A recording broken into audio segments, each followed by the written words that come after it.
তাহলে একজন ভিখারি সে ভগবানের সেবা দিয়ে তবে প্রসাদ পায়। জয় নিতাই জয় গৌর। বাবু, আমার গিরিধারী সেবা দিই আমি, আমাকে ভিক্ষা দিন। হরি বল। সঙ্গে সঙ্গে লালা অনেক দামি দামি রত্ন একটা পুটুলি বেঁধে ভিখারিকে বলছে, অ ভিখারি, এই নাও ধরো, এগুলো কি আছে? অনেক দামি রত্ন আছে, নিয়ে যাও। কি হবে এগুলো দিয়ে? কেন? আমার মতো ধনী হয়ে যাবে। বেশ। সঙ্গে সঙ্গে লালার কাছ থেকে সেই পুটুলিটা নিয়ে বলছে, বাবু আমি তাহলে আসি। যাও। কি করেছে মা? পুটুলিটা মাথায় করে নিয়ে যাচ্ছে, আর লালা কিন্তু দরজার কাছে দাঁড়িয়ে আছে। কিছুটা পথ যাবার পর সেই পুটুলিটা নিয়ে দূরে ছোট্ট একটা বনের ভিতরে সেই পুটুলিটা ছুঁড়ে ফেলে দিয়েছে।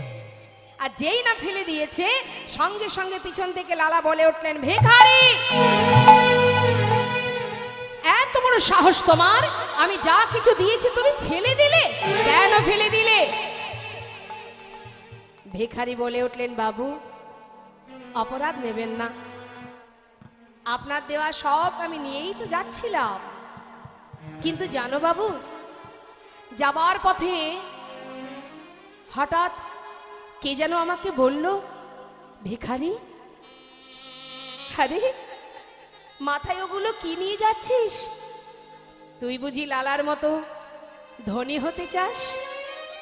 হ্যাঁ রে, আমি তো কোনোদিন তোকে বলিনি আমাকে ক্ষীর সর ননি মাখনি খেতে দে।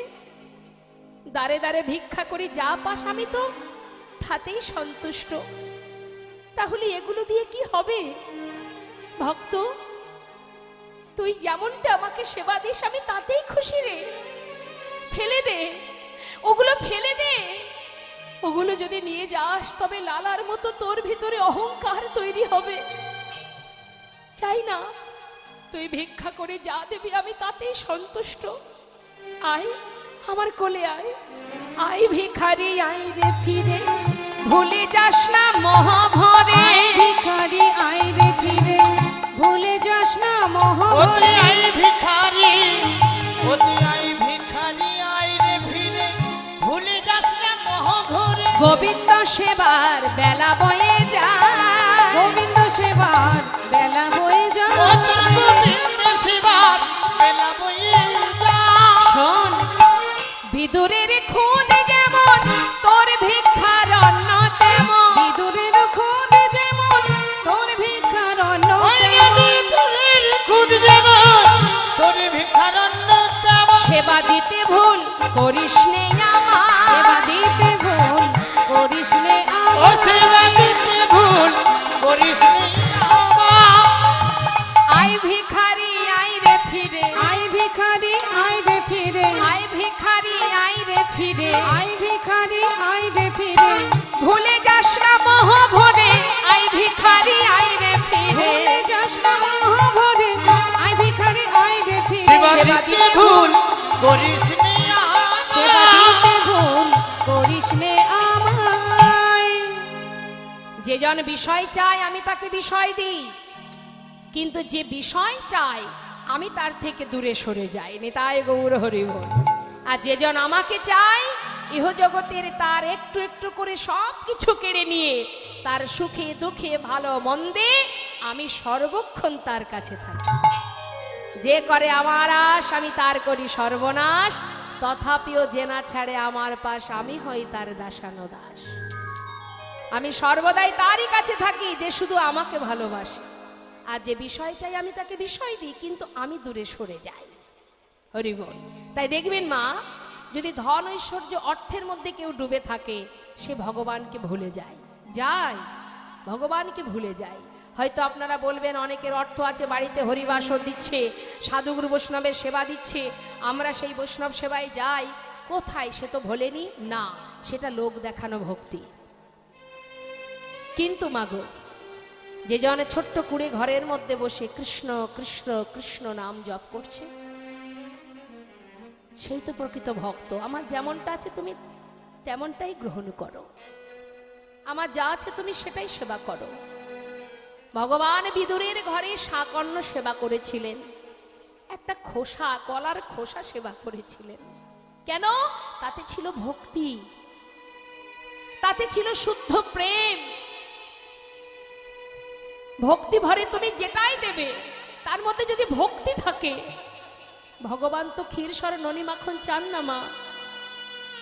সুদামা যখন শুকনো চিড়ে নিয়ে গেল দ্বারকায়, কৃষ্ণকে রাজা দেখে লুকিয়ে রাখলো। হায় হায়, এ চিড়ে আমি দেব কি করে ওকে? ও তো মস্ত বড় রাজা, ও রাজভোগ সেবা করে, আমি চিড়ে কি করে দেব? আমি যে দিনহীন কাঙাল। করুণাময় গোবিন্দ সবই তো জানে বাবা, কি ছলনা তার।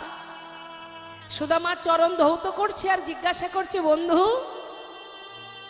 এতগুলো বছর পর এলি, আমার জন্য কিছু আনিসনি? সুদামা বলছে, জানিস কানাই, নিজেদেরই খাওয়া জোটে না, তোর জন্য কি আনবো বল? কিন্তু চিড়ের পুটুলিটা কিন্তু লুকিয়ে রেখেছে মা। গোবিন্দ মনে মনে বলছে, বন্ধু তুই ভেবেছিস আমি রাজভোগ সেবা করি? তোর আনা শুকনো চিড়ে আমি খাবো কি করে? তুই কি জানিস না ভক্ত আমাকে যেটাই দেয়, ভক্তের ভালোবাসার যে বস্তু, আমি যে অমৃত স্বরূপ গ্রহণ করি। বেশ, তুই আমাকে দিলি না, কিন্তু সময় হলে আমি ঠিক খেয়ে নেব। সুদামাকে বলেছিল, সুদামা রে, যে চিড়ে দিতে তুই দ্বিধা করছিস, আগত কলিযুগে গৌর হয়ে আমি নদিয়ায় যাব বটে, কিন্তু যত সময় দাঁড়ে দাঁড়ে ভিক্ষা করে ওই চিড়ে মাটির মালসায় আমায় সেবা না দেবে, আমি কিন্তু কলিযুগে সেবা করব না। নিতাই গৌর হরি বল, হরি বল। তাই কলিযুগে কিন্তু চিড়ে ভোগ হয় নিতাই গৌরের সেবায়। বিদুরের ঘরে সাকর্ণ সেবা করেছিল, শবরীর এঁঠো কুল খেয়েছিলেন প্রভু রামচন্দ্র। ভাবা যায় মা, আমরা মনে করি ভগবান খায় না। দেখবেন অনেকের ধারণা, অনেকে বলে ভগবান তো খায় না, সে কি করে খাবে? চলতে পারে না, কথা বলতে পারে না, সে তো বিগ্রহ, সে তো চিত্রপট। খাই আমরা, সে তো খায় না। এই ধারণাটা যতদিন আমাদের মন থেকে না যাবে, আমরা কোনোদিন তাকে ভালোবাসতে শিখবো না। সেও খায়, দিতে জানতে হয়। মা যশোমতী তাকে সন্তান রূপে কাছে পেয়ে তাকে খাওয়াতেন, যিনি বিশ্ব ব্রহ্মাণ্ডের মালিক। সেই ভগবানের খিদে পেলে মায়ের আঁচল ধরে টানতো, মা খিদে পেয়েছে, খেতে দাও। বলুন দেখি, যে বিশ্ব ব্রহ্মাণ্ডের মালিক, তার তো খাওয়ার অভাব নেই, তাহলে মায়ের আঁচল ধরে কেন খিদে পেয়েছে খেতে দাও বলে হাত বাড়ায়? এটাই তো ভালোবাসা।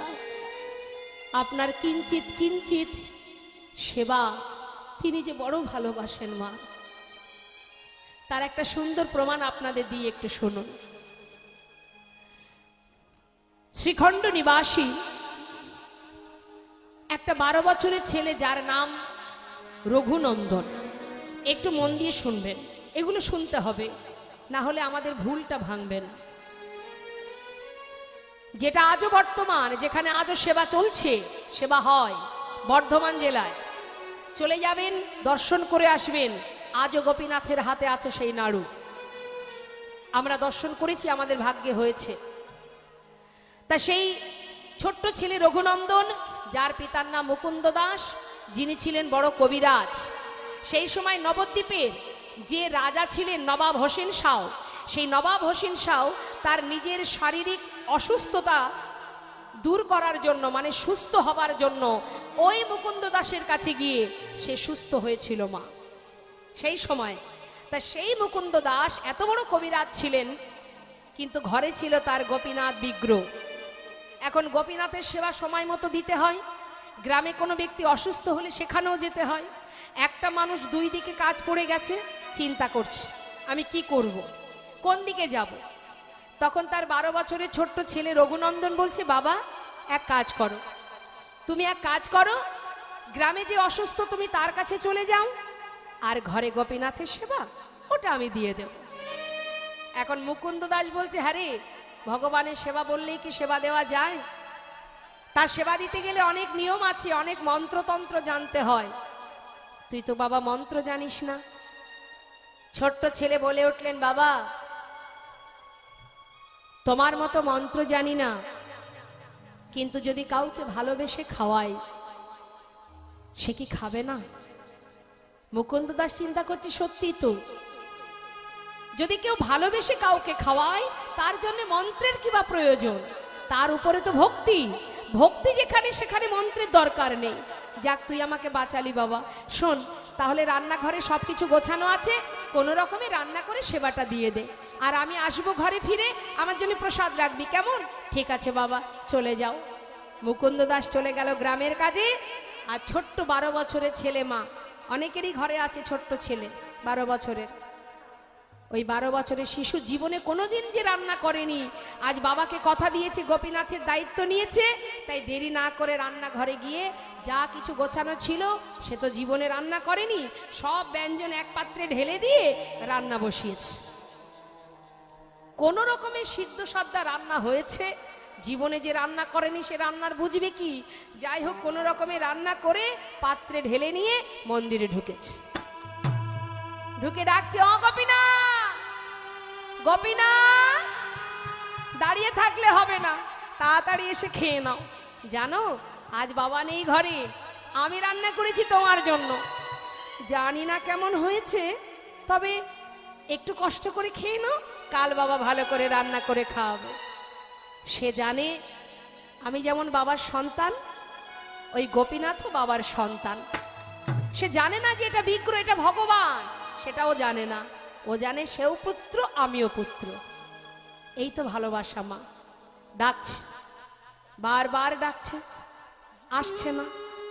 আপনারাও তো সেবা দেন, আমরা চিত্রপট ভেবে সেবা দিই, তাই আসে না। আর সে তো আপন জন ভেবে ডাকছে, যত সময় না আসবে তত সময় ডেকে যাচ্ছে। বারবার ডাকছে, কি হলো, আসছো না কেন? ও গোপীনাথ, শুনতে পাচ্ছ না আমার কথা? আজ বাবা ঘরে নেই বলে আসবে না? কি ভেবেছো তুমি? শোনো গোপীনাথ, আমি বাবাকে কথা দিয়েছি তোমাকে খাওয়াবো, তাড়াতাড়ি চলে এসো। আমি অনেক কষ্ট করে রান্না করেছি তোমার জন্য, আমার কি কষ্ট হয় না? কোনোদিন করিনি, আজ যে আমি কথা দিয়েছি বাবাকে, তোমাকে আমি খাওয়াবো। গোপীনাথ এসো না। ও গোপীনাথ, তাও আসছে না। কি হলো, আসছে না কেন? মনের ভিতরে চিন্তা হচ্ছে, তবে কি ভুল হচ্ছে আমার কোথাও? চারিদিকে ঘুরে ঘুরে দেখছে দরজা খোলা। ও বুঝেছি, আমি দেখেছি বাবা যখন তোমাকে খাওয়ায় দরজাটা বন্ধ করে দেয়, আমি তো দরজা বন্ধ করিনি। দাঁড়াও, তাড়াতাড়ি করে ছুটে গিয়ে দরজাটা বন্ধ করে দিয়েছে। গোপীনাথ, ওই দেখো দরজা বন্ধ, এবার এসো। এসো না, দূরে কেন আছো? ও গোপীনাথ, এসে খেয়ে যাও, না খেলে বাবা বকবে, বাবা আমাকে মারবে। এসো না। তাও আসছে না, এত করে ডাকছে, আসছে না। এবার রঘুনন্দনের চিন্তা শুরু হয়ে গেছে, যদি না খায় তাহলে বাবা বকবে। গোপীনাথ, এত করে ডাকছি, শুনতে পাচ্ছ না? তবে শোনো, আমি যখন না খাই, বাবা দেখেছি আমাকে লাঠি দিয়ে মেরে মেরে খাওয়ায়। তুমি আসবে না তো? দাঁড়াও। ছুটতে ছুটতে মন্দির থেকে বাইরে বেরিয়ে খুঁজে খুঁজে একটা লাঠি জোগাড় করেছি। দেখুন মা, একেই বলে ভালোবাসা। লাঠিটা হাতে নিয়ে মন্দিরে প্রবেশ করে গোপীনাথের সামনে ধরেছে। গোপীনাথ, দেখতে পাচ্ছ কি আছে? ভালো চাও চলে এসো, তা না হলে না এই লাঠি দিয়ে আমি তোমাকে মেরে মেরে নিয়ে আসবো। মুখের কাছে লাঠি ধরেছে মা। ভগবান ভক্তের ভক্তি দেখে নিজেই চোখের জলে বুক ভাসিয়ে কাঁদছে। ভক্ত, না যে থাকবো কি করে? ভেবেছিলাম যাব না, কিন্তু এমন ভালোবাসা আমি দেখা না দিয়ে থাকবো কি করে? এমন করে কোনোদিন আমাকে কেউ লাঠির ভয় দেখায়নি। এত ভালোবাসো, এতদিন এই ঘরে আছি, কেউ কোনোদিন এমন করে আমায় ভালোবাসেনি। রিবন, আমি আসছি, আমি আসছি। যেই না বিগ্রহ থেকে সচল মূর্তি ধারণ করে পাতা আসনে এসে বসেছে মা, রঘুনন্দন ভাবছে দেখেছ, লাঠির ভয় দেখিয়েছি, ভয় পেয়ে চলে এসেছে। খেয়ে নাও। একটুখানি মুখে দিয়েছে মা, যেই না মুখে দিয়েছে জিজ্ঞাসা করছে কেমন হয়েছে গোপীনাথ? ভালো হয়নি তাই না? একটু কষ্ট করে খেয়ে নাও, বাবা কালকে ভালো করে রান্না করে খাওয়াবে। ভগবান মনে মনে বলছে, ভক্ত তুমি জানো না, কেউ যদি ভালোবেসে আমার জন্য রন্ধন করে, আমি যে অমৃতের মতো সেবা করি, সে যে আমার কাছে অমৃত, তুমি বুঝবে না আজ যে আমি অমৃত সেবা করছি। ভক্ত রান্না করেছে আমার জন্য, সেটা খারাপ হবে কি করে? মাগো, ভালোবেসে যদি আপনি খাওয়ান, আপনি নুন ভাত দিলেও সেটার মধ্যে শান্তি, তৃপ্তি, সুখ পাওয়া যায়। কিন্তু রাজভোগ খেতে দিয়ে যদি আপনার মধ্যে ভালোবাসা না থাকে, তাতে তো কোনো সুখ নেই। গোবিন্দ ভক্তের যেমন হোক, যদি ভালোবাসা থাকে তিনি তাতেই খুশি। মনের আনন্দে সেবা করতে করতে থালাতে সবে প্রায় শেষ, আর শেষে অবশিষ্ট যেটুকু ছিল, যেই না হাতে করে নিয়ে মুখে দিতে যাবে, হঠাৎ হাতটা চেপে ধরেছে রঘুনন্দন। গোপীনাথ, এ কি করছো তুমি? সবটুকু খেয়ে নেবে? আরে আমি আছি, আমার বাবা আছে, আমাদের জন্য রাখবে না? সবে তো তোমাকে ধরে দিয়েছি, আমাদের জন্য একটু রেখে দাও। আরে জানো ভক্ত, এতদিন পর তোমার হাতে রান্না পেয়ে না, আজ আর আমার কারোর কথা মনে ছিল না। ঠিক আছে, এই যেটুকু আছে এটুকু তুমি খেও, কেমন? হাতে যেটুকু ছিল মা, সেটা পাত্রে রেখে দিয়ে চলে গেল। বেশি তো ছিল না, সেটুকু রঘুনন্দন সেবা করে পাত্রটা ধুয়ে তুলে রেখেছে। এদিকে সময় মতো মুকুন্দ দাস কাজ করে ঘরে ফিরেছে। ঘরে ফিরে এসে ডাকছে, রঘুনন্দন, সেবা দিয়েছিস তো? হ্যাঁ বাবা। যাক, এবার আমাকে খেতে দে, আমার প্রচন্ড খিদে পেয়েছে। দে দে, তাড়াতাড়ি দে, প্রসাদ দে। বাবা, আজ আর প্রসাদ নেই। কেন নেই? কি করে থাকবে? সবই তো গোপীনাথ খেয়ে নিচ্ছিল, আমি ভাগ্যিস হাতটা চেপে ধরেছিলাম, আমার জন্য একটু রেখেছিল, সেটা আমি খেয়ে নিয়েছি। মনে মনে মুকুন্দ দাস চিন্তা করছি, সেটা কি করে সম্ভব? এতদিন আমি সেবা দিয়েছি, কোনোদিন খাইনি, আজ আমি ঘরে নেই, আজই খেয়ে নিয়েছে গোপীনাথ। সে কি করে খাবে? সে তো পাথরের বিগ্রহ, সে চলতে পারে না, কথা বলতে পারে না। যার যেমন ভাব তার তেমন লাভ। সে জানে ওটা পাথর, সে কখনো এসে খেতে পারে না, অসম্ভব। আমার ছেলে নিজে খেয়ে ওই বিগ্রহের নামে দোষ দিচ্ছে। বাবার মনে সন্দেহটা থেকেই গেল। পরের দিন ছেলেকে পরীক্ষা করার জন্য তিনি একটা ছলনা করলেন। রঘুনন্দন, বলো বাবা, তুই তো দেখছি ভালো সেবা দিতে শিখেছিস বাবা, আজও আমাকে গ্রামে যেতে হবে। আজ এক কাজ কর, আজ আর রান্না করতে হবে না, ঘরে নাড়ু তৈরি করা আছে, গোপীনাথ নাড়ু খেতে ভালোবাসে, আজকে তুই নাড়ুটা ভোগ দিয়ে দিস, কেমন? ঠিক আছে বাবা। কি করেছে মা? গ্রামের কাজে যাওয়ার নাম করে ঘর থেকে বেরিয়ে মন্দিরের দেয়ালে কান পেতে আছে। কেন? আমার ছেলে যখন মন্দিরে যাবে, আমি শুনতে চাই যে আমার ছেলে মন্দিরে যাওয়ার পর আর অন্য কারোর কণ্ঠ শোনা যায় কিনা। কান পেতে আছে। আর এদিকে নাড়ু সাজিয়ে নিয়ে ছোট্ট ছেলে 12 বছরের রঘুনন্দন মন্দিরে ঢুকেছে। ও গোপীনাথ, আমাকে চিনতে পারছো? কাল এসেছিলাম, আজ কিন্তু আর ডাকতে পারবো না, তাড়াতাড়ি এসো, এসে নাড়ু খেয়ে নাও। বাবা বলল তুমি নাকি নাড়ু খেতে ভালোবাসো, বাবা নাড়ু পাঠিয়েছে, শিগগিরই এসো।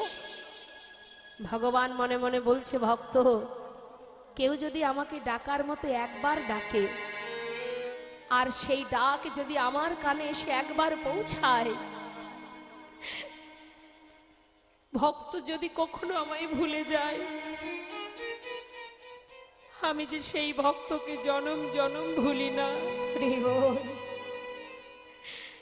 আর ডাকতে হবে না, আমি চলে এসেছি। এক পা দু পা করে পাতা আসনে এসে বসেছে। গোপীনাথ, খেয়ে নাও, তুমি নাকি নাড়ু খেতে ভালোবাসো, এই দেখো বাবা নাড়ু পাঠিয়েছে, খেয়ে নাও। ভগবান মনে মনে ভাবছে, বাবাই করুক আর যেই করুক, আমার ভক্তের হাতের পরশ তো লেগে আছে। সে তো ছুঁয়েছে, পরশ করেছে, স্পর্শ আছে তার, আমি তাতেই খুশি। সেবা করছে, পাশে দাঁড়িয়ে রঘুনন্দন চিন্তা করছে কালকের মতো দাঁড়িয়ে থাকবো, আর যদি একটা একটা করে সব খেয়ে নেয় তাহলে আমরা খাবো কি?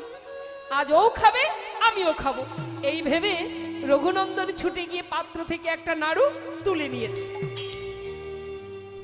মুখে দিয়েছে। মা অর্ধেকটা খেয়েছে, আর যেই না ভালো লেগেছে, ওই এঁঠো নাড়ু, অর্ধেক এঁঠো নাড়ুটা গোপীনাথের মুখের কাছে ধরেছে।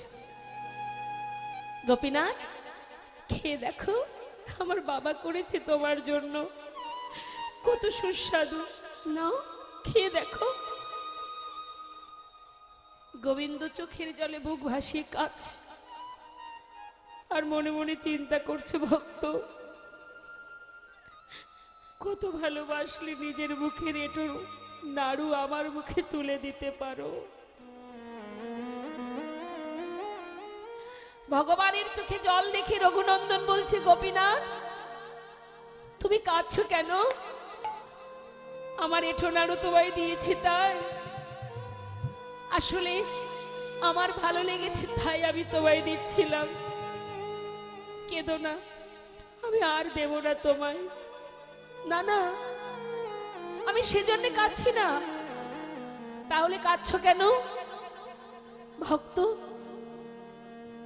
তুমি যদি তোমার এঁঠো নাড়ুটা আমাকে খাওয়াতে পারো, তবে কি আমি আমার প্রসাদী নাড়ুটা তোমাকে খাওয়াতে পারি?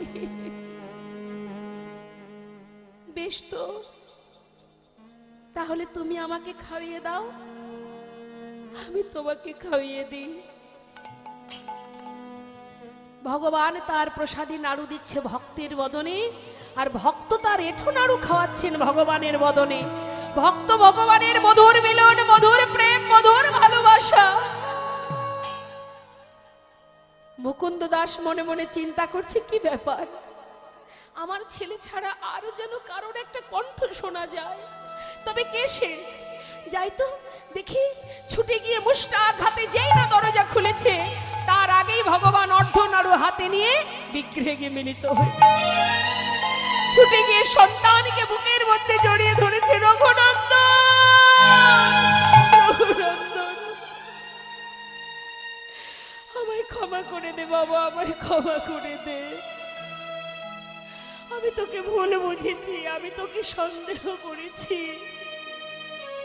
দেখ, যাকে সারা জীবন সেবা দিয়েছি আমি তার দেখা পাইনি, আর একদিন তাকে সেবা দিয়ে নিজে হাতে তাকে খাইয়েছিস,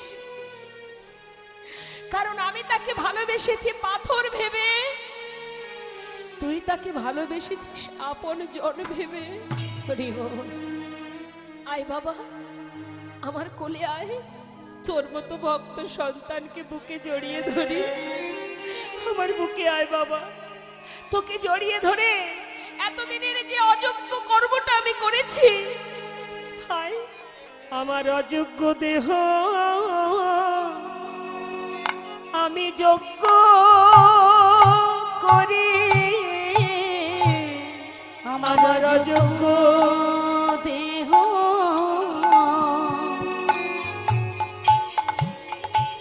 আমি যোগ্য করি। তোর মতো ভক্ত সন্তানে আমি জড়ায়ে ধরে, আমার অযোগ্য দেহ আমি যোগ্য করি। তোর মতো ভক্ত সন্তানে আমি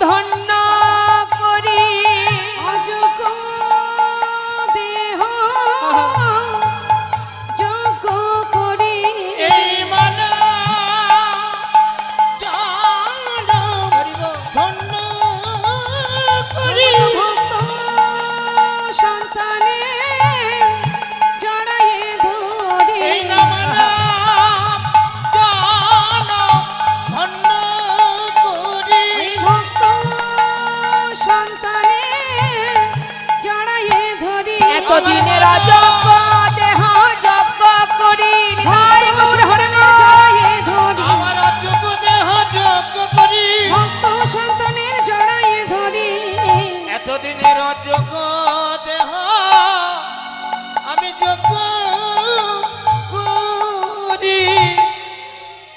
তাই তুমি যেমনই সেবা দাও মা, তার মধ্যে যদি ভক্তি থাকে, প্রেম ভালোবাসা থাকে, প্রভু তাতেই সন্তুষ্ট। আজ লালা বলছে, শোনো ভিখারি, যদি তাই হয় তাহলে এক কাজ করো, তুমি আমার কাছে থাকো, আমার ঘরে থাকো, আমি তোমার সমস্ত খাওয়া পড়ার দায়িত্ব নেব, তুমি মুখে কৃষ্ণ নাম করবে আর আমাকে কৃষ্ণ নাম শোনাবে। বাবু, আপনার ওই মহলে যদি আমি থাকি তাহলে আপনার মতো অবস্থা আমারও হবে। আপনি যেমন গোবিন্দকে ভুলে গেছেন, আপনার মহলে থাকলে দিনে দিনে আমিও তাকে ভুলে যাব না। তাই গৌর হরিব। তাই বাবু আমি আসি, আমি থাকতে পারবো না, আমি আসি বাবু। চলে গেল। হরিবল।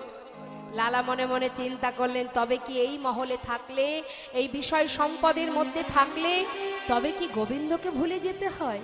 চিন্তা করছে আর এক পা দুপা করে ঘরে যাচ্ছে।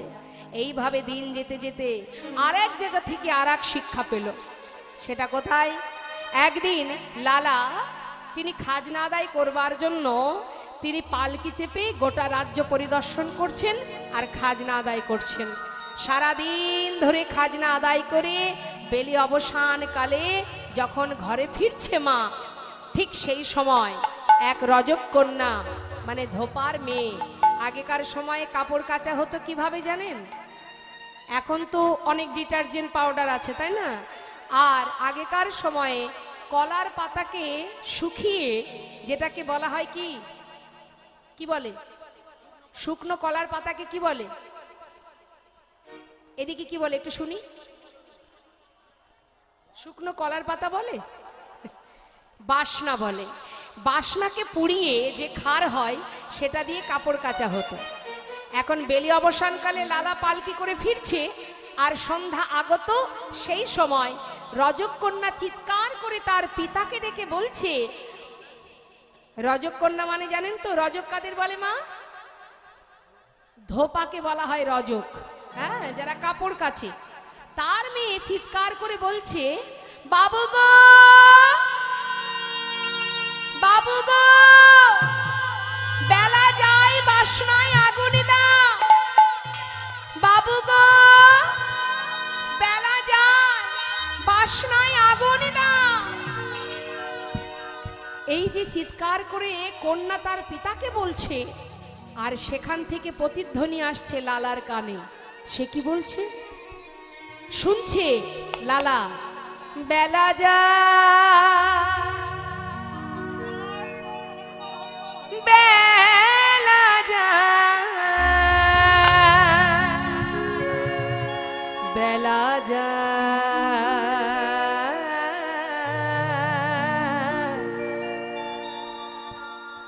সত্যি জীবন বেলা বয়ে যায়, সবার জীবনের বেলা বয়ে যায়। বেলা যায়, বেলা যায়।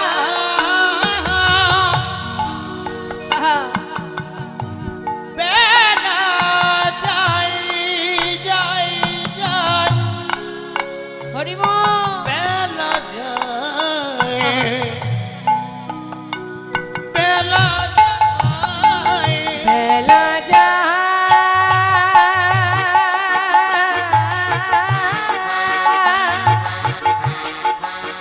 বেলা যায়,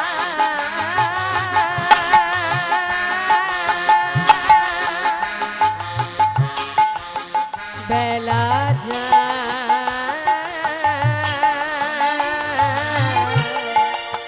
বেলা যায়, বেলা যায়, বেলা যায়, বেলা যায়। বেলা গেল, সন্ধ্যা হলো,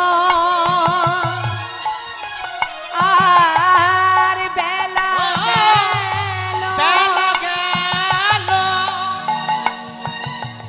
আহা। সন্ধ্যা হলো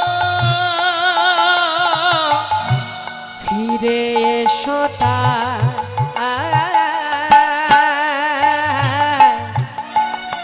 বেলা যায় বেলা যায় বেলা যায় বেলা যায় বেলা যায় বেলা যায় বেলা যায় বেলা যায় বেলা যায় বেলা যায় বেলা যায় বেলা যায় বেলা যায়।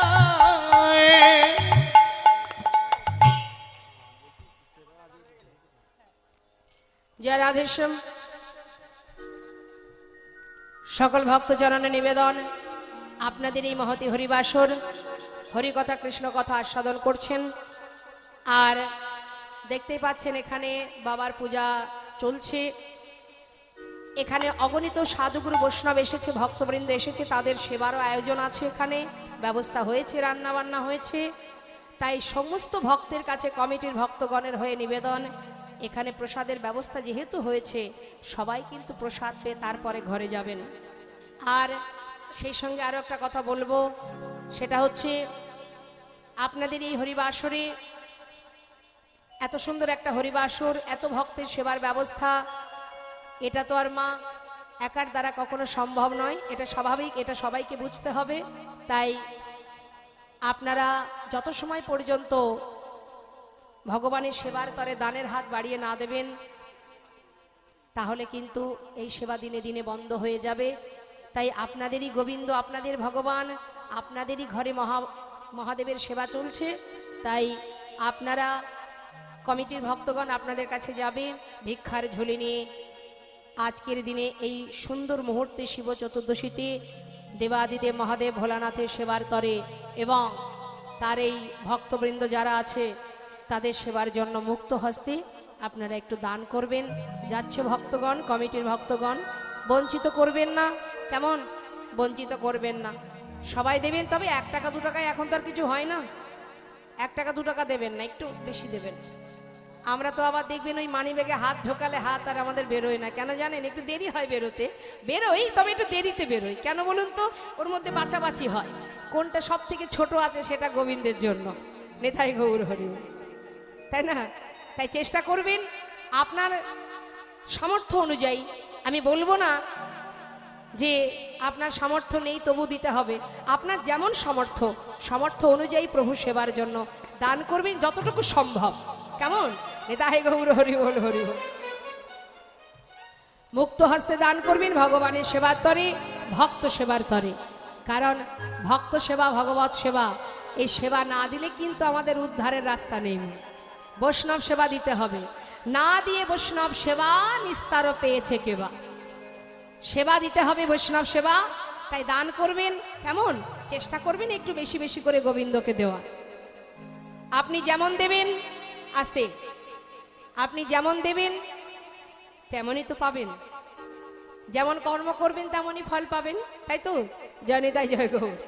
তা দান করুন, তবে দেখবেন দেওয়ার পিছনে যেন কোনো উদ্দেশ্য না থাকে। আস্তে, অনেকে আবার উদ্দেশ্য নিয়ে দান করে, হে ভগবান দিলাম তোমায় 100 টাকা, আমার ছেলেটা যেন মাধ্যমিকে ফার্স্ট ডিভিশনে পাশ করে। এই যে আমাদের আশা খুব খারাপ, আশা করে আমরা ভগবানের কাছে কি দরকার? না চাইতে সব পাওয়া যায়। সুদামা তো জীবনে কিছুই চাইনি, কিন্তু সে তো সর্বসুখে সুখী হয়েছিল। চাইবার কি দরকার? চাইবার প্রয়োজন নেই, শুধু তার প্রতি বিশ্বাস ভালোবাসা রাখো, চাইবার দরকার নেই। ভগবান বললেন কোনো কিছু পাওয়ার আশায় যদি কেউ কর্ম করে, আমি যেটা মনে করি সে সেটাই পায়। তুমি কিছু পাওয়ার জন্য ছুটছো, কিন্তু তিনি যেটা ভাববে তুমি সেটাই পাবে। আর তুমি যদি তাকে বিশ্বাস করো, তাকে ভালোবাসো, তুমি তার শরণাপন্নে থাকো, তাহলে তোমার জীবনের একটু একটু করে সমস্ত কিছু চাওয়া পাওয়া তিনিই পূর্ণ করবেন। তাই মাগো, প্রভু বললেন আস্তে, ভাবছো বসে চলবে কি সে তুমি ভাববার কে? যার ভাবনা সেই ভাবে, তুমি ভাবো তাকে। নিতাই গৌর হরি বল, হরি বল। তাই কথা নয় সবার কাছে যাবে ভিক্ষার ঝুলি নিয়ে, সবাই আস্তে আস্তে ভিক্ষা দেবেন। এদিকে কি হলো দেখুন, লীলার দিকে মনটা রাখতে হবে মা। যেই না শুনেছে প্রতিধ্বনি, সঙ্গে সঙ্গে পালকি থেকে নেমে সেই কন্যার কাছে গিয়ে দাঁড়িয়েছে লালা। সেই কন্যার কাছে গিয়ে জিজ্ঞাসা করছে, মা তুই কি যেন একটা বললি? বাবু, আস্তে আস্তে আস্তে, কি হলো? আপনি ওইদিকে ঘুরে বসেছেন কেন? ও মা, এই যে আপনাকে বলছি, আপনি ওইদিকে ফিরে আছেন কেন? এইদিকে ঘুরুন, এইদিকে ঘুরে বসুন। হরিবাসরে বসার একটা নিয়ম আছে। হ্যাঁ, যেমন ভাবে তেমন ভাবে বসতে পারবেন না, ঠিকঠাক বসুন। হ্যাঁ, এইদিকে ফিরে বসুন। জানে তো, সেই কন্যাকে জিজ্ঞাসা করছে লালা, তুই যেন কি বললি মা? বাবু, আমি তো কিছু বলিনি, আমি বলেছি বেলা যায় বাসনায় আগুন দাও। এই কথা শুনে লালা বললেন, না রে মা, তুই তো এ কথা বলিসনি, আমি যে অন্য কিছু শুনলাম। তুই যেন বারবার আমায় বলছিস, বাবু গো বেলা যায় বাসনায় আগুন দাও। আমি যে বারবার শুনলাম, তুই আমাকে বারবার বলছিস বাসনায় আগুন দাও, বাসনায় আগুন দাও। ঠিক বলেছিস মা, ঠিকই বলেছিস। কামনা বাসনার পিছনে ছুটতে ছুটতে জীবনের অনেক সময় চলে গেল, আর তো সময় নেই। এবার আমাকে ফিরতে হবে আপন ঘরে। ছুটতে ছুটতে ঘরে ফিরে এসে নিজের কন্যা সুমতিকে বলছে, মা আমাকে একটু সাজিয়ে দে না। কোথায় যাবে বাবা? দে না, সারা গায়ে কৃষ্ণ নাম লিখে দে, আমি আর থাকবো না, এবার আমায় যেতে হবে। বাবা, হঠাৎ তোমার কি হলো? এমন করছো কেন? আমায় বলো কি হয়েছে? ওরে, আমি চলে যাব, যাব রে,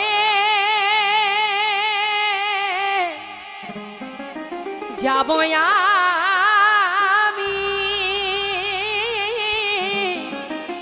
কৃষ্ণ ভজনে, যাব আমি মধুর বৃন্দাবনে। নিতাই গৌর হরিবল। যাব আমি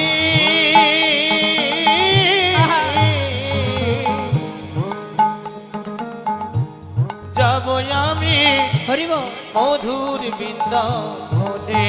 হরি রইল সাধের জমিদারি, রইল এ ঘর বাড়ি, রইল সাধের জমিদারি,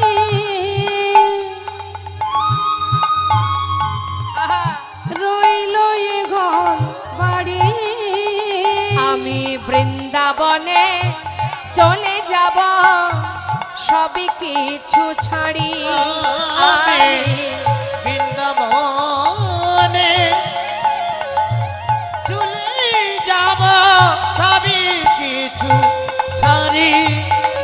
সাজায়ে দে কৃষ্ণদা মনে আমার এই অভিলাষ, আমি হব বৃন্দাবনে আমি হব বৃন্দাবনে বাস। ওরে এই আশা মনে যাব রে। নিতাই গৌর হরিবল হরিবল। যাব আমি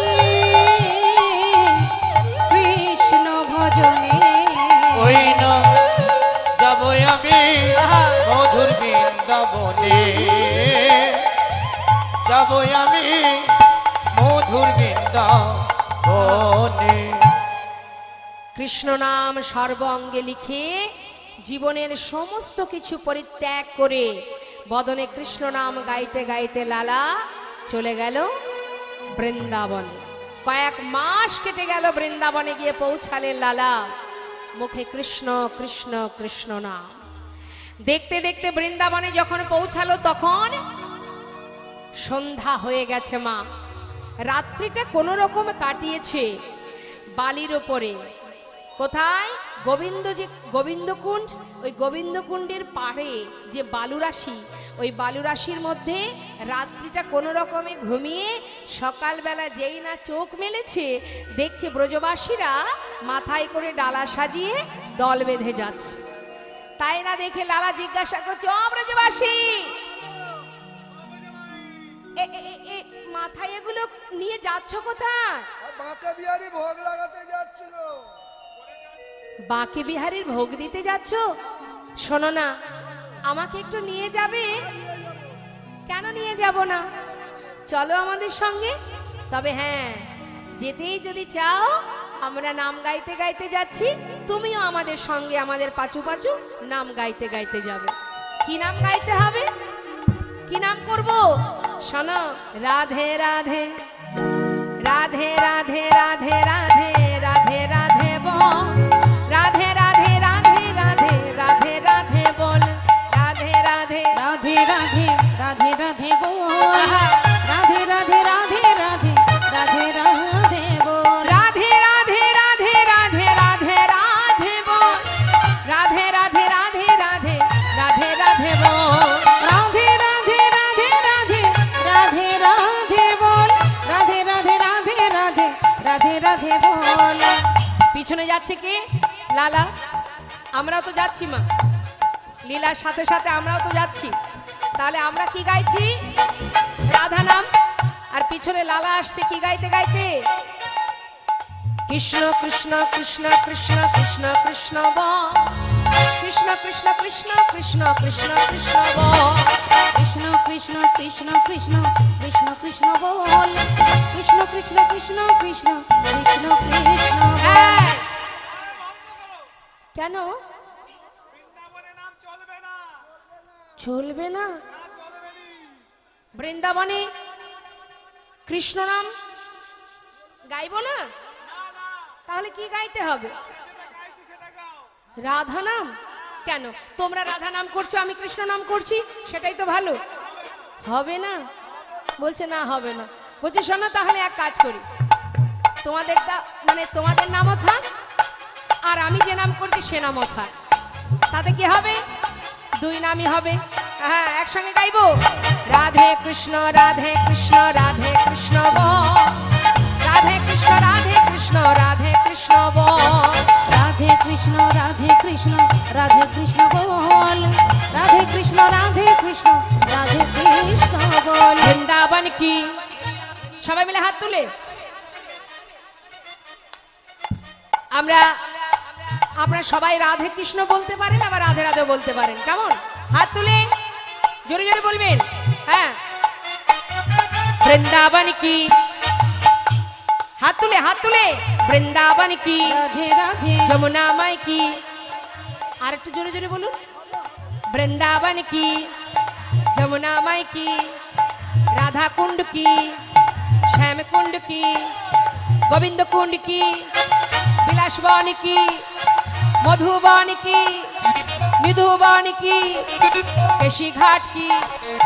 বংশীবট কি? মোহনবন কি? মাধবীবন কি? লৌহবন কি? তাম্রবন কি? कमलबन की भंडीबन की आगे पीछे दाहिने बाएं बोल बोल में ऊपर नीचे बोलो राधे राधे राधे राधे राधे राधे बोल राधे राधे राधे राधे राधे राधे बोल राधे राधे राधे राधे राधे राधे बोल राधे राधे राधे राधे राधे राधे बोल ए राधे राधे राधे राधे राधे राधे बोल राधे राधे राधे राधे राधे राधे बोल राधे राधे राधे राधे राधे राधे बोल राधे राधे राधे राधे राधे राधे बोल राधे राधे राधे राधे राधे राधे बोल राधे राधे राधे राधे राधे राधे बोल রাধেশ্যাম রাধেশ্যাম এসে পৌঁছালো কোথায় কোথায় এলাম আমরা বাঁকে বিহারীর মন্দিরে সেবা হলো ভগবানের সেবা দেওয়ার পর লালাকে ভালো ভালো প্রসাদ দিয়েছে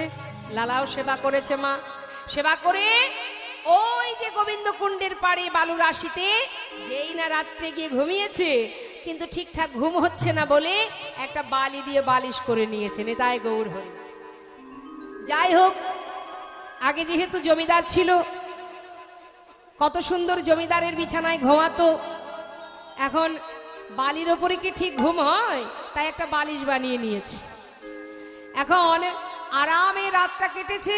সকালবেলা যেই না চোখ খুলেছে, দেখছি সামনে এক বাবাজি এসে দাঁড়িয়ে আছে। তাড়াতাড়ি করে বালির বিছানা থেকে উঠে করজোড়ে জিজ্ঞাসা করছে, বাবাজি আপনি কে? পাশে এক ব্রজবাসী বলছে, উনি হলেন বৃন্দাবনের বাবাজি, কৃষ্ণদাস বাবাজি। বাবাজি আপনি কি বৃন্দাবনে থাকেন? হ্যাঁ। বাবাজি বলতে পারেন এখানে কোথায় আমি কৃষ্ণকে দেখতে পাবো? বলতে পারেন বাবাজি কোথায় গেলে গোবিন্দের দেখা পাবো? বাবাজি বলছে, নাম কি তোমার? আমার নাম লালা। দাঁড়াও দাঁড়াও দাঁড়াও দাঁড়াও, তুমি কি সেই মুর্শিদাবাদের মস্ত বড় জমিদার সেই লালা? বাবাজি ছিলাম, জমিদার ছিলাম, আজ আর নেই। আমি সব ছেড়ে চলে এসেছি শুধুমাত্র গোবিন্দের চরণ পাবার জন্য। একটিবার বলো না বাবাজি, কোথায় গেলে তার দেখা পাবো? তোমার কি দীক্ষা হয়েছে? না, দীক্ষা না হলে তার দেখা পাওয়া যায়? আগে আশ্রয় করো, তারপরে তো বিষয় পাবে। হ্যাঁ, যেই না বলেছে ছুটে গিয়ে বাবাজি চরণটা জড়িয়ে ধরেছে। বাবাজি তাই যদি হয় তাহলে আজ আমি এই চরণ শরণ নিলাম, আমাকে দীক্ষা দিন, আপনি আমাকে দীক্ষা দিন। সঙ্গে সঙ্গে বাবাজি বললেন, দাঁড়াও, দীক্ষা বললেই তো দীক্ষা দেওয়া যাবে না। দীক্ষা দিতে গেলে তারও একটা নির্দিষ্ট সময় দরকার, সে সময় তোমার এখনো আসেনি। সময় হোক, দীক্ষা দিয়ে যাবো। নিতাই গৌর হরি বল। দীক্ষা পেতে গেলেও তার একটা সময়ের দরকার মা। সময় থাকতে দীক্ষা নিতে হবে, সময়, সঠিক সময়। আহা, যেই না বলেছে তোমার সময় হয়নি, সময় হলে দীক্ষা দেব। লালা বললেন, তাহলে আমার কি করণীয়? পারবে? আমি যা বলবো পারবে?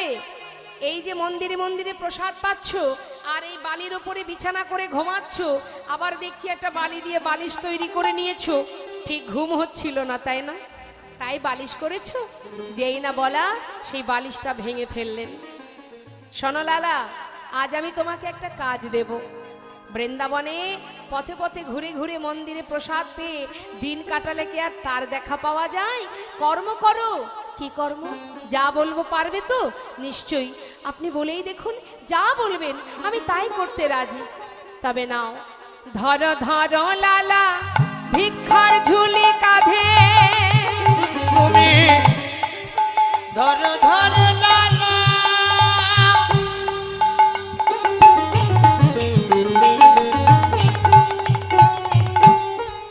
হরি বল। ভিখার ঝুলি কাঁধে, ঘুরে এসো দারে দা, ধরো ধরো লালা, হরি বল। ওই ভিক্ষার ঝুলি কাঁধে, হরি বল।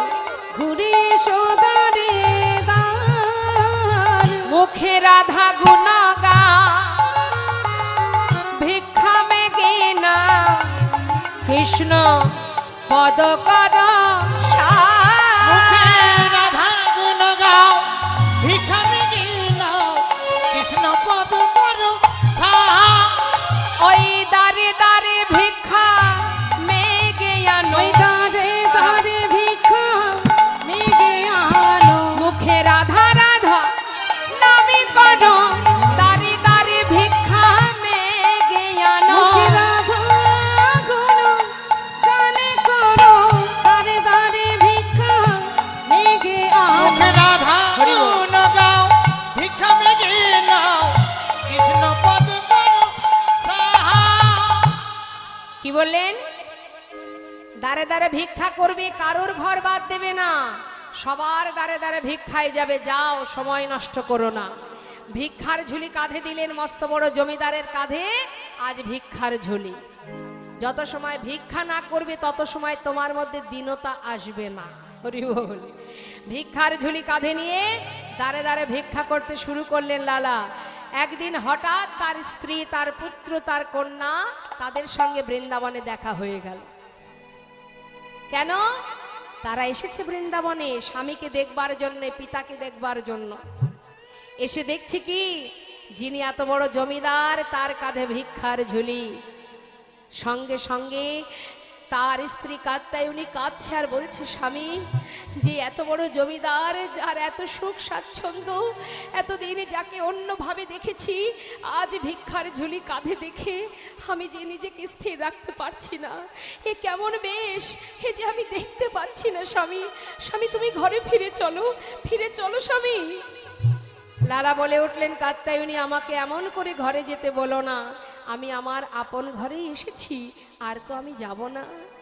ছোট্ট ছেলে নারায়ণ বললেন, বাবা, তুমি যদি নাই যাবে তাহলে বৃন্দাবনে তোমার থাকবার একটা ব্যবস্থা করে দিই, এখানে একটা মন্দির তৈরি করে দিই, যেখানে তুমি থাকবে।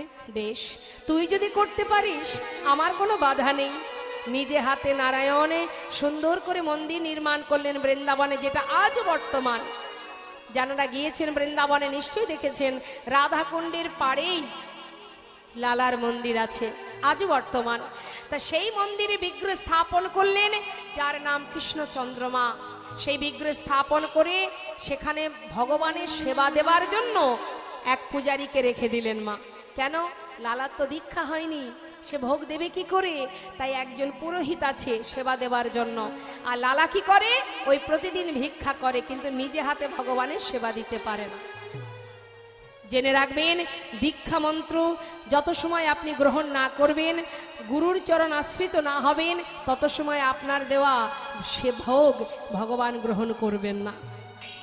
তাই মা, লালার মনে দুঃখ যে আমি কেন দীক্ষা পাচ্ছি না, কেন আজ আমি গুরুর চরণে মন্ত্র গ্রহণ করতে পারছি না, আমার অপরাধটা কি? প্রতিদিন তার মনের ভিতরে এই প্রশ্ন করে করে খায়, কি অপরাধ আমার, কেন আমি মন্ত্র গ্রহণ করতে পারছি না?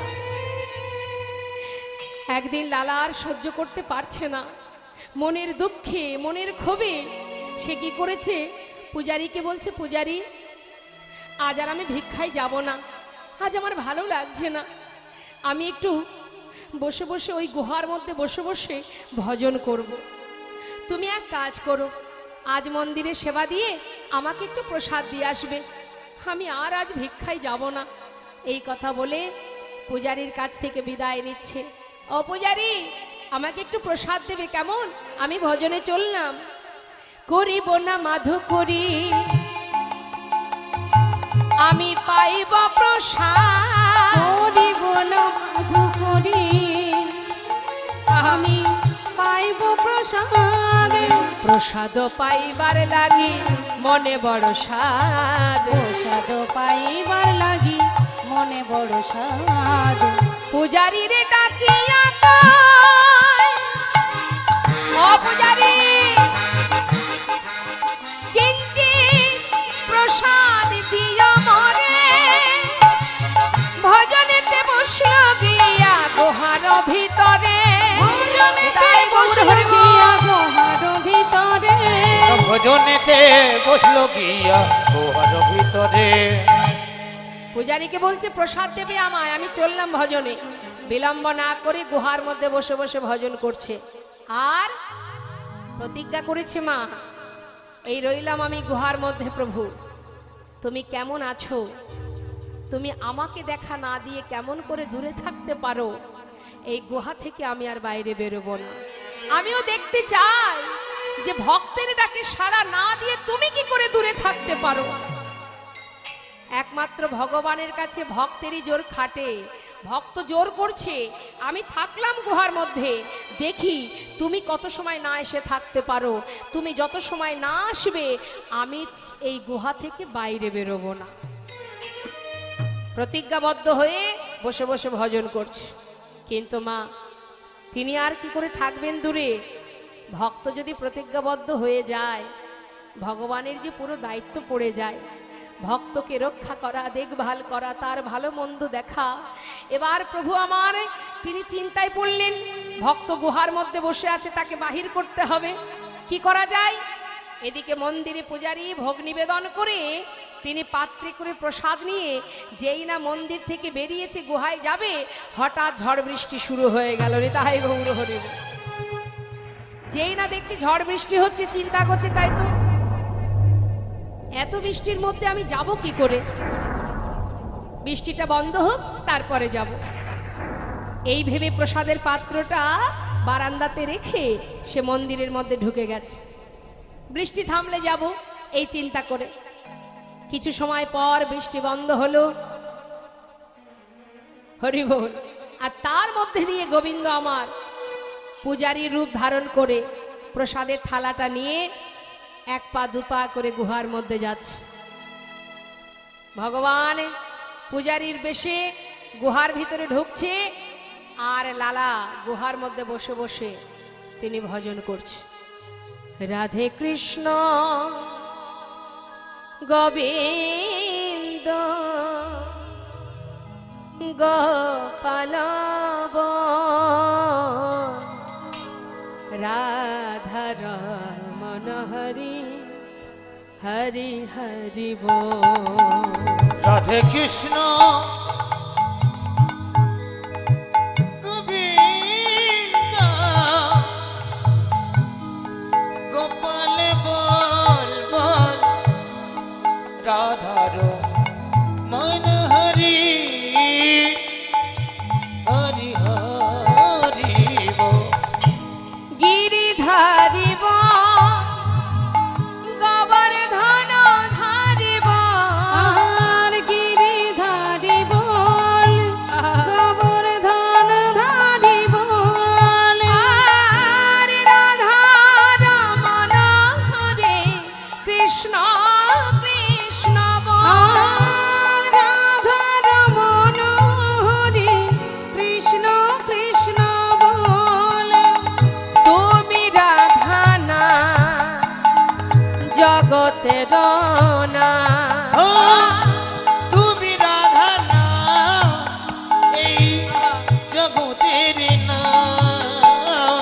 গোপী জন বল্লভ প্রভু গোপীনাথ। রাধে কৃষ্ণ গোবিন্দ গোপাল বল বল রাধা রমণ হরে হরে হরে বল। বল রাধা রমণ হরি হরি হরি বল। দেখা দাও, দেখা দাও। বলো রাধা রমণ হরে হরে হরে বল। বলো রাধা রমণ হরে হরে হরে বল। এক পা দুপা করে ভিতরে গিয়ে প্রভু ডাকছে, লালা কে? তুমি প্রসাদ খাবে না? এই দেখো প্রসাদ এনেছি। যেই না বলেছে তাড়াতাড়ি করে একটু প্রসাদ নিল লালা। ভগবান লালাকে প্রসাদ দিয়ে আবার ফিরে চলে গেল। এদিকে ঝড় বৃষ্টি বন্ধ হয়ে গেছে। মা মন্দিরের প্রকৃত যে পূজারী সে চিন্তা করছে লালাকে প্রসাদ দিতে যেতে হবে, যাই। হঠাৎ বারান্দায় এসে দেখছে প্রসাদের থালা আছে, প্রসাদ নেই। কি হলো? তাহলে হয়তো কোনো ভক্ত এসে নিয়ে গেছে। ঠিক আছে, মন্দিরে তো আরো আছে প্রসাদ, তা থেকে একটু দিয়ে আসি। এই ভেবে এবার পাত্রে প্রসাদ নিয়ে গুহার মধ্যে গেছে। গুহায় বসে আছে লালা, ডাকছে, লালা কে? আমি পূজারি। তুমি প্রসাদ খাবে না? প্রসাদ? আমি তো প্রসাদ খেয়েছি। খেয়েছো? কে দিল তোমার? কেন? তুমি তো এসেছিলে। আমি এসেছি? আমি তো আসিনি লালা, এই তো আমি এলাম। না না, তোমার কত ভুল হচ্ছে পূজারি। তুমি একটু আগে এসে আমায় প্রসাদ দিলে, আমায় বললে লালা প্রসাদ খাবে, প্রসাদ খেয়ে নাও। আমি প্রসাদ খেলাম, তুমি চলেও গেলে। লালা আমি এসেছি? হ্যাঁ, আমি তো আসিনি। তবে কে এলো? তোমার মতো দেখতে, তোমার মতো বেশ, তোমার মতো কণ্ঠস্বর, তবে সে কে? লালা আমি যে আসিনি লালা, তোমার কাছে কে এসেছিল তুমি বুঝতে পারোনি। পূজারি তুমি কার কথা বলছো? আমি কিছু বুঝতে পারছি না। ও পূজারি বলো না, কে এসেছিল আমার কাছে? লালা এখনো বুঝতে পারছো না? লালা মিছে কেন পুছো মোরে আমার বলা কিছুই না মিছে কেন বুঝো মোরে আমার বলার কিছুই নাই। যে যা করে করার তিনি সবার অন্তরে সে যে যে যা করে করান তিনি সবার অন্তরে সে যে রয়। মিছে কেন বুঝো মোরে আমার বলার কিছুই নাই। না নাই আমার বলার কিছু না আমার বলার কিছু না আমার বলার কিছু না হে কৃষ্ণ তুমি করুণা তুমি করুণা করুণা করো। তুমি করুণাময় করুণা করো। গুহা থেকে বেরিয়ে ছুটতে ছুটতে প্রভুর চরণটা জড়িয়ে ধরে বললে দয়াময় বলো প্রভু বলো তুমি আমার সামনে দেখা দিয়েও কেন না দেখা দিয়ে চলে গেলে কেন করলে তুমি একটিবার বলো প্রভু কেন তুমি দেখা দিলে না কি অপরাধ আমার কোথায় চলে গেলে দয়াময় দেখা দাও বলো না মোরে কাঁদাইছ কেন করিছ কেন ছলো না বলো না ওরে কাঁদাইছ কেন করিছ কেন ছলো না। আমি অনেক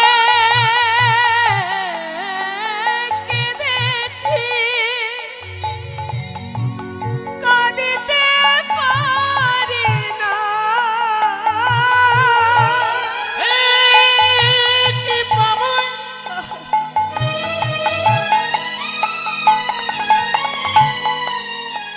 তুমি একবার করুণা করো। তুমি ছাড়া আমার আর কেহ না। হে প্রাণ গোবিন্দ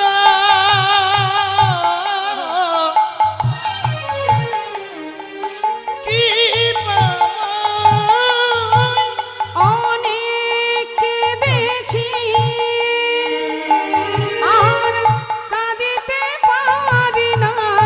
দেখা কি মোরে দেবে না করিছ কেন ছলো না।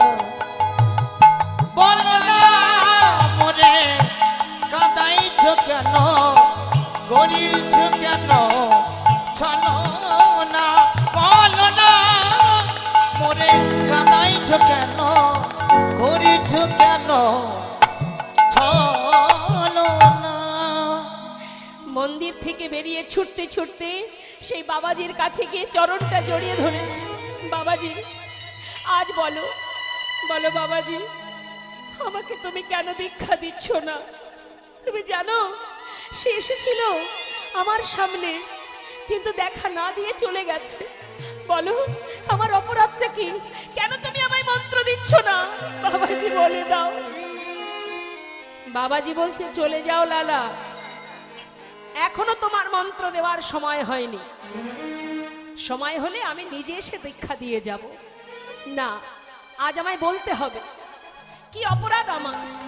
যত সময় তুমি না বলবে আমি তোমার চরণ ছেড়ে কোথাও যাব না। তুমি বলো বাবাজি কি অপরাধ আমার? লালা শুনবে? তোমাকে বলেছিলাম তুমি সকলের বাড়িতে ভিক্ষা করবে। লালা, প্রত্যেকের বাড়িতে ভিক্ষা করেছো, করেছো কি? করেছি। ভেবে দেখো, সবার বাড়িতে ভিক্ষা করেছো? একজনের বাড়িতে করিনি, আর সকলের বাড়িতে ভিক্ষা করেছি। কার বাড়িতে ভিক্ষা করনি? জগৎ শেঠ। কেন করনি? ওদের সঙ্গে আমাদের পুরানো দ্বন্দ্ব আছে, তাই আমি। দ্বন্দ্ব কিসের জন্য? জমিদারির কারণে। আচ্ছা লালা, তোমার সেই জমিদারি আছে কি এখন? না। তুমি কি জমিদার আছো? না। তাহলে দ্বন্দ্ব বিবাদ কেন থাকবে লালা? যাও, যার সঙ্গে তোমার দ্বন্দ্ব আছে, বিবাদ আছে, নতমস্তকে তার বাড়ি থেকে ভিক্ষা করে নিয়ে এসো, তবেই তোমার দীক্ষা হবে। এখান থেকে আমাদের জানতে হবে মা, হিংসা থাকলে কোনোদিন ভগবানের সেবা পরিপূর্ণ হয় না। আপনার কারোর সঙ্গে দ্বন্দ্ব আছে, বিবাদ আছে, আপনার সঙ্গে হয়তো কোনো রকমে তার সাথে সম্পর্ক ভালো নেই, বাড়িতে আপনি বৈষ্ণব সেবা দিচ্ছেন, ভক্ত সেবা, ভগবানের সেবা দিচ্ছেন, কিন্তু তাদেরকে আপনি নিমন্ত্রণ করেননি কেন? তাদের প্রতি আপনার রাগ আছে, ক্রোধ আছে। এই যে ক্রোধ, এই হিংসা, এই রাগ যদি আপনার থাকে, আপনি লাখ লাখ টাকা দিয়ে বৈষ্ণব সেবা যদি বাড়িতে দেন, জানবেন সে সেবা আপনার বৃথা। কেন? যার প্রতি আপনার ক্রোধ আছে তাকে নিমন্ত্রণ করে গলবস্ত্রে, নিমন্ত্রণ করে মাথা নত করে তাকে নিজের ঘরে এনে সসম্মানে তাকে সেবা না দেওয়া পর্যন্ত আপনার সেবা সব বৃথা। স্বয়ং গোবিন্দকে বলেছিলেন দেবর্ষি নারদ, শোনো, যজ্ঞের নিয়ম কি জানো? যে জনা যা চাইবে হাসি মুখে দিতে হবে, দান করিতে হবে হাসি মুখে, সব শেষে দান দিয়া ভিক্ষার ঝুলি কাঁধে লইয়া ভিক্ষা মেগে খাবে হাসি মুখে। তোমার সব কিছু চলে গেছে বলে তুমি মনের দুঃখে ভিক্ষা করবে, রাগে রাগে ভিক্ষা করবে আর খাবে, হবে না। সব ফুরিয়ে যাবে, সব শেষ হয়ে যাবে, তারপরও ভিক্ষা যদি করে খেতে হয় তাও হাসি মুখে। এটাই হলো সেবার নীতি, সেবার নিয়ম। তাই আজ লালাকে বললেন, যার প্রতি তোমার দ্বন্দ্ব আছে যাও তার বাড়ি থেকে মাথা নত করে ভিক্ষা করে নিয়ে এসো। এই কথা শুনে লালা দেরি না করে ভিক্ষার ঝুলি কাঁধে নিয়ে চললেন জগৎ শেঠের দ্বারে। ভিক্ষাং দেহি। বাবা যেই না বলেছে, লালাকে দেখে চিনতে পেরেছে দাঁড়ি, আরে এ তো আমাদের পুরনো শত্রু। যে কোনো কথা না বলে দাড়ি কি করেছে, অনেক দামি দামি রত্ন একটা পাত্রে নিয়ে ওই লালার ভিক্ষার ঝোলাই যেই না দিতে গেছে, লালা বলছে, দাঁড়াও দাড়ি, আমি তো তোমার হাত থেকে ভিক্ষা নেব না, আর তুমি যেগুলো এনেছো আমাকে দেবার জন্য আমি তো এ দান নিতে পারবো না। আমি ধনের ভিখারি নয় গো, আমি ধনের ভিখারি নয়,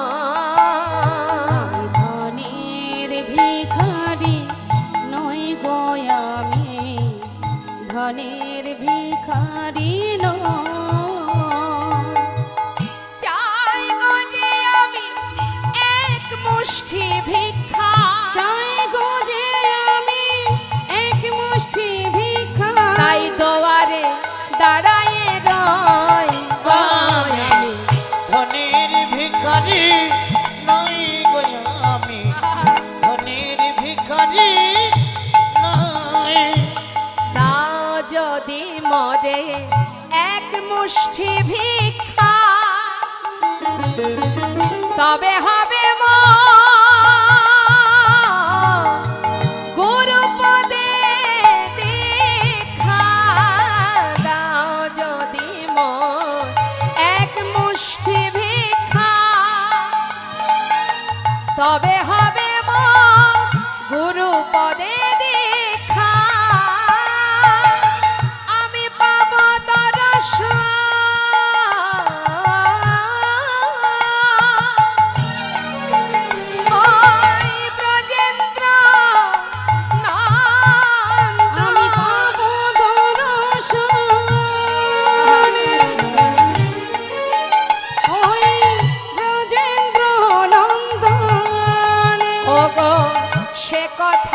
তোমারে কই ওই আমি ধনের ভিখারি নই আমি ধনের ভিখারি নই আমি ধনের ভিখারি নই আমি ধনের ভিখারি নই। কমিটির ভক্তগণের কাছে অনুরোধ, আমাদের লীলা এবার ধীরে ধীরে শেষের দিকে, তাই যত তাড়াতাড়ি সম্ভব আপনার পরবর্তী দল আনার ব্যবস্থা করুন। কি করলেন মা? যেই না বলা দাড়ি তাড়াতাড়ি করে ভিতর ঘরে গিয়ে বললেন জগৎ শেঠকে, বাবু আপনার চিরশত্রু দ্বারে দাঁড়িয়ে আছে, শুনলাম সে নাকি আপনার হাতে ভিক্ষা নেবে। আমার চিরশত্রু? নাম কি তার? তার নাম লালা। বলো কি, সে আমার দ্বারে দাঁড়িয়ে? হ্যাঁ বাবু, তাই সে আপনার হাত থেকে ভিক্ষা নেবে বলে দাঁড়িয়ে আছে, তাই এবার আপনাকে যেতে হবে। জগৎ শেঠ বলছে, বলো কি দাঁড়ি, আমাকে নিয়ে চলো তো, আমি নিজে চোখে দেখতে চাই, আমার বিশ্বাস হচ্ছে না। যেই না জগৎ শেঠ দ্বারে এসে দাঁড়িয়েছে মা, দ্বারে এসে দেখছে কি, সারা গায়ে কৃষ্ণ নাম, সারা গায়ে দাদার সঙ্গে তিলক ধারণ, কাঁধে ভিক্ষার ঝুলি, বদনে কৃষ্ণ নাম, মস্তক মুন্ডন, অপূর্ব সেই শোভা দর্শন করে জগৎ শেঠ বলে উঠলেন, তোমার যে বেশ আমি দেখতে পাচ্ছি, এটা কি তোমার আসল বেশ নাকি কোনো ছলনা? কোনো ছলনা করে আমার কাছে আসনি তো? লালা বলে উঠলেন, না না, আসিনি আজ তোমার কাছে বন্ধু কোন ছলনা। ও বন্ধু, ওই ঘাটের মাঝে পারে ঘাটাতে বসে ডাকছে আমার।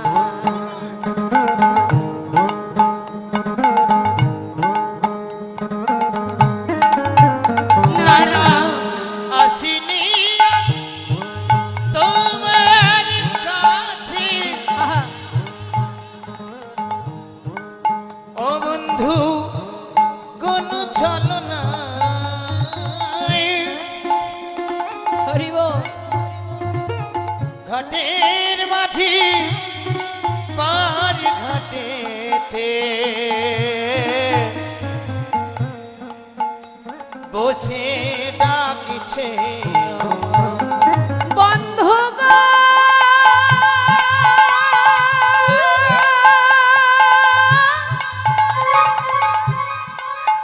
ও বন্ধু গো,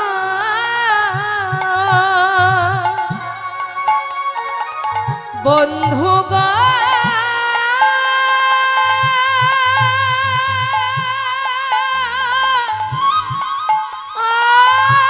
বন্ধু গো, বন্ধু গো,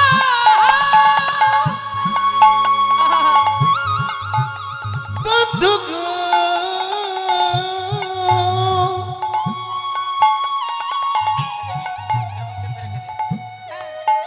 বন্ধু গো, বন্ধু গো, যদি এক মুষ্টি দাও গো ভিক্ষা, ও বন্ধু জানো তবে হবে মা গুরু পদে দীক্ষা। যদি এক মুষ্টি দাও গো ভিক্ষা, আহা,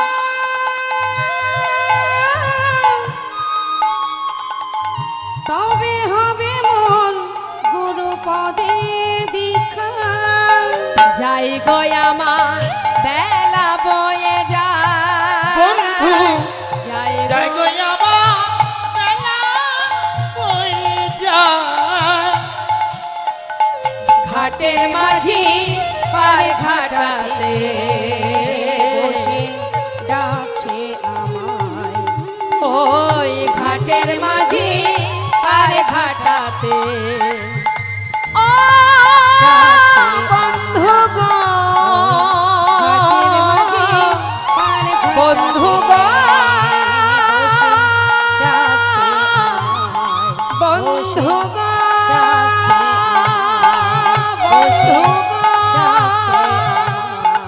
মাঝি পার ঘটে ডাকিছে আমার। জগৎ শেঠ লালার কথা মতো এক মুষ্টি তন্ডুল যেই না ঝোলার মধ্যে দিয়েছে মা, সেই এক মুষ্টি তন্ডুল নিয়ে, তন্ডুল মানে কি চাল, যেই না এক মুষ্টি তন্ডুল দিয়েছে আর কোনো দিকে লক্ষ্য নেই, তাড়াতাড়ি করে ছুটতে ছুটতে বাবাজি, বাবাজি এই দেখো এনেছি আমি, আমাকে দিয়েছে, আমি জগৎ শেঠের বাড়ি থেকে ভিক্ষা করে এনেছি, এবার তুমি আমায় মন্ত্র দাও বাবাজি, মন্ত্র দাও। দাঁড়াও দাঁড়াও, দেব মন্ত্র তোমাকে দেব, কিন্তু তোমার পিছনেও কে আসছে? আমার পিছনে হে কি বন্ধু, বন্ধু তুমি? জগৎ শেঠ বলে উঠলেন, বন্ধু তুমি যখন আমার দরজায় দাঁড়িয়ে বললে যে তোমার জীবন বেলা বয়ে যায়, পারঘাটার মাঝে পারে দাঁড়িয়ে আছে, তোমাকে এক মুষ্টি তন্ডুল দিয়ে আমি আর ঘরে ফিরতে পারিনি, আমার মনে হলো তোমার যদি জীবন বেলা বয়ে যায় তাহলে তো আমারও জীবন বেলা বয়ে যায়, তাই ঘরে ফিরতে না পেরে আমি তোমার পাছু পাছু ছুটে এসেছি বন্ধু। আমার বলতে যা কিছু ছিল সব আমি দূরে সরিয়ে তোমার পাছু পাছু তোমাকে স্মরণ করে এসেছি। চেয়ে দেখো, আমার দিকে তাকিয়ে দেখো, কিছুই নেই আমার, আমি সব ত্যাগ করে এসেছি, এবার আমাকে গ্রহণ করো বন্ধু, তুমি আমাকে গ্রহণ করো। বাবাজি ও সেই জগৎ শেঠ যার বাড়ি থেকে আমি ভিক্ষা করে এনেছি, বাবাজি ও যে আমার পাছু পাছু এসেছে, সব ত্যাগ করে এসেছে, ওকে তুমি গ্রহণ করো বাবাজি, গ্রহণ করো। দুজনে একসঙ্গে বাবাজির কাছ হতে মন্ত্র গ্রহণ করলেন, ভিক্ষার ঝুলি কাঁধে নিয়ে দুই বন্ধু ভিক্ষা করে ভগবানের সেবা দেয়, প্রতিদিন সেবা দেয় মা, কিন্তু তার দেখা পায় না, সাক্ষাৎ দর্শন করবার জন্য পাগলের মতো অধীর আগ্রহ নিয়ে বসে থাকে, প্রতিদিন ঠাকুরের সামনে বসে কাঁদে, কিন্তু দেখা পাচ্ছে না বলে স্থির করলেন তুমি যদি দেখা নাই দেবে তাহলে প্রাণ আর রাখবো না, যমুনার জলে নিজেকে বিসর্জন করব।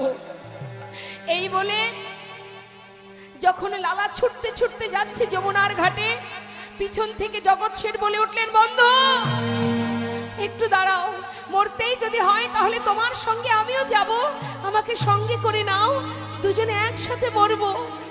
দুইজনে একসাথে যমুনার জলে যখন নামছেন, অনাদি আদি ভগবান করুণাময়, ভক্তের ভগবান, ভক্তকে রক্ষা করাই যে তার কাজ, যুগে যুগে তিনি তো ভক্তকে রক্ষা করার জন্যই এসেছেন ধরাতে, তাই তিনি বিলম্ব না করে যমুনার তীরে বালুরাশিতে ত্রিভঙ্গ বঙ্কিম ঠামে যেই না দাঁড়িয়ে চিৎকার করে ডেকেছে, লালা লালা,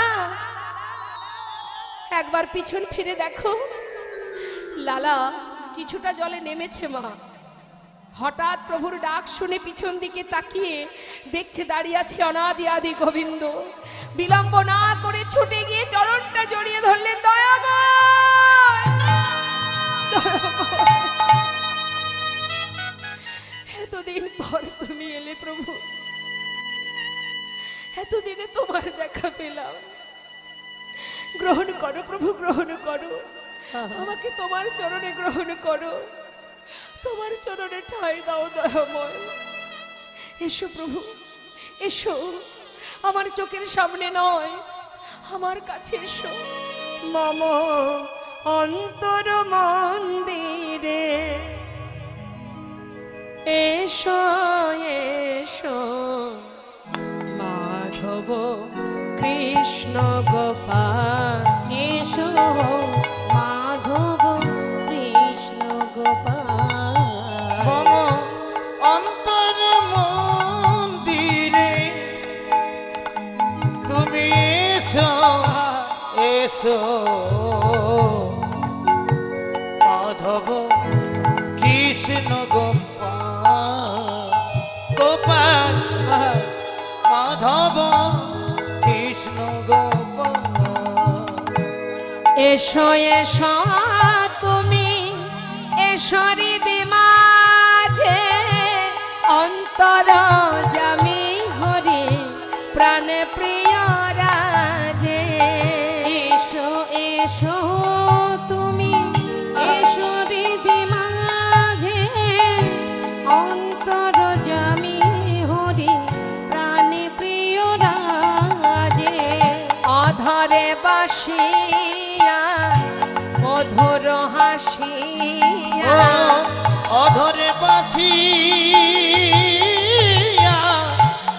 মধুর হাসিয়া এসো এসো কৃষ্ণ গোপাল। এসো মাধব কৃষ্ণ গোপাল।